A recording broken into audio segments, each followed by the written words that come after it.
జై శ్రీకృష్ణ అండి. నా పేరు శోభారాణి దర్శి. నేను లెర్న్ గీతలో ఆన్లైన్ గీతా క్లాసెస్లో జాయిన్ అయ్యి 2 ఇయర్స్ అయింది. అన్ని లెవెల్స్ అయిపోయినాయండి నాయి.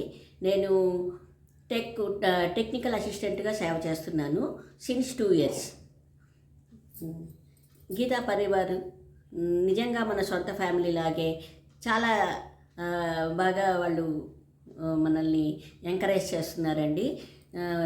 Not only learning only Bhagavad Gita but also playing, especially Gita olympiad అని ఒక ఇన్నోవేటివ్ యాప్ అనమాట.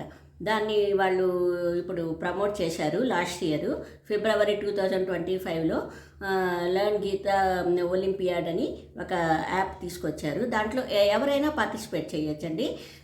దాంట్లో పార్టిసిపేట్ చేస్తే మనకు ఇట్ ఈజ్ ఓన్లీ ఫ్రీ. ఏమీ మనకు మనీ ఏమి పే చేయక్కర్లేదు. ఫ్రీగా ఎవరైనా రిజిస్టర్ చేసుకోవచ్చు. దాంట్లో మనకు daily some Gita quizzes, online అది పజిల్స్, ఇంకా ఫన్ గేమ్స్ అనమాట. Snake game, Arjuna flying, Arjuna archery, అట్లా చాలా ఇన్నోవేటివ్ గేమ్స్ వాళ్ళు చేశారు. ఇప్పుడు నేను ఆడుతున్నాను కూడాను. దాంట్లో నేను చాలా మంచి ర్యాంక్లో ఉన్నానండి. నేను గేమ్స్ కానీ గీత కానీ మనకు జంబుల్డ్ శ్లోకాస్ అని, మళ్ళీ ఇది ఒక శ్లోకం ఇచ్చి దానికి మీనింగ్ మనల్ని మ్యాచ్ ద మీనింగ్ అనమాట. అలాంటివి ఇంకా ఫర్ ఎగ్జాంపుల్ మనకు సమ్ జనరల్ నాలెడ్జ్ క్వశ్చన్స్ అనమాట. గీత గురించి, స్వామి వివేకానంద గురించి, ఇవన్నీ కూడాను వాళ్ళు మనల్ని క్విజ్ పెడుతుంటారు. మనకు వీలైన టైంలో మనము ఆ క్విజ్ని ఆన్సర్ చేయొచ్చండి. అదేం పర్టికులర్ టైంలోనే చేయాలి అని ఏమీ లేదు. చాలా బాగుంది.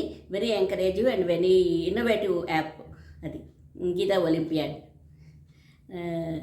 I'm enjoying playing Gita Olympiad actually. అందుకే చెప్తున్నాను. ఇంకా ఓన్లీ 23 days మాత్రమే ఉన్నది అది ఫైనల్ స్టేజ్కి అయిపోవడానికి. సో అందరూ నా వీడియో చూసి మీకు నిజంగా బాగుంది అని అనిపిస్తే కనుక డెఫినెట్గా గీతా ఒలింపియాడ్లో జాయిన్ అయ్యి మీరు కూడా ఆ ఆనందాన్ని పొందాలని నేను కోరుకుంటున్నానండి. గీతా క్విజెస్ అని దాని ఆబ్జెక్టివ్ టైప్ క్వశ్చన్స్ ఉంటాయి. మనం ABCD సెలెక్ట్ చేయాలంటే దాన్ని బట్టి మనకు మన కరెక్ట్ అయితే వెంటనే తెలిసిపోతుంది. మనకు అది కరెక్టా కాదా అని చెప్తారు. వెంటనే పాయింట్స్ కూడా వస్తాయి. చాలామంది ఆడుతున్నారు, ల్యాక్స్లో ఆడుతున్నారండి అందరూ. చాలా బాగుంది. Very encouraging. అందరూ కూడాను గీతా ఒలింపియాడ్లో జాయిన్ అయ్యి డెఫినెట్గా ఆ ఆనందం, నేను పొందిన ఆనందం మీరు కూడా పొందాలి అని ఆశిస్తున్నానండి. జై శ్రీకృష్ణ.